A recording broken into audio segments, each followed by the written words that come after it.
ತಾನು ಕೆಂಪಗೆ ಇದೆಯಲ್ರು ಚಿಕ್ಕ ವಯಸ್ಸಲ್ಲೇ ಬೊಂಬೈಗೆ ಬಂದೆ. ಕೂಲು ಮೇಲೆ ಬಿದ್ದಂಗಾಯ್ತು. ಆದ್ರೆ ಬೊಂಬೈಗ ಗೊತ್ತಿರ್ಲಿಲ್ಲ ಕೂಲು ಮೇಲೆ ಬಿದ್ದಿರೋದು ಕಬ್ಬಣ ಅಂತ. ಅದನ್ನ ಬಡದು ತಟ್ಟಿ ತಟ್ಟಿ ಅದಕ್ಕೆ ಕತ್ತಿ ಆಗಿದೆ. ಕತ್ತಿ ಗೊತ್ತಿರೋದು ಒಂದೇ. मुंबई क्या तेरा बाप का ही कह रहा है?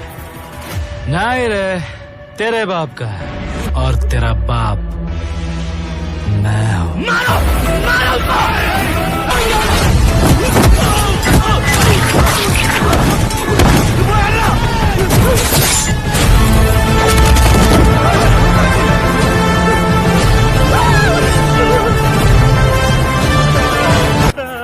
ಯಾಕ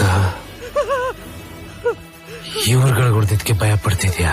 ಅವ್ರಗಳಿಗೆ ಬರೀ ಚೇರ್ ಸೇರ್ಸಿ ಹೊಡೆದಿತ್ತು.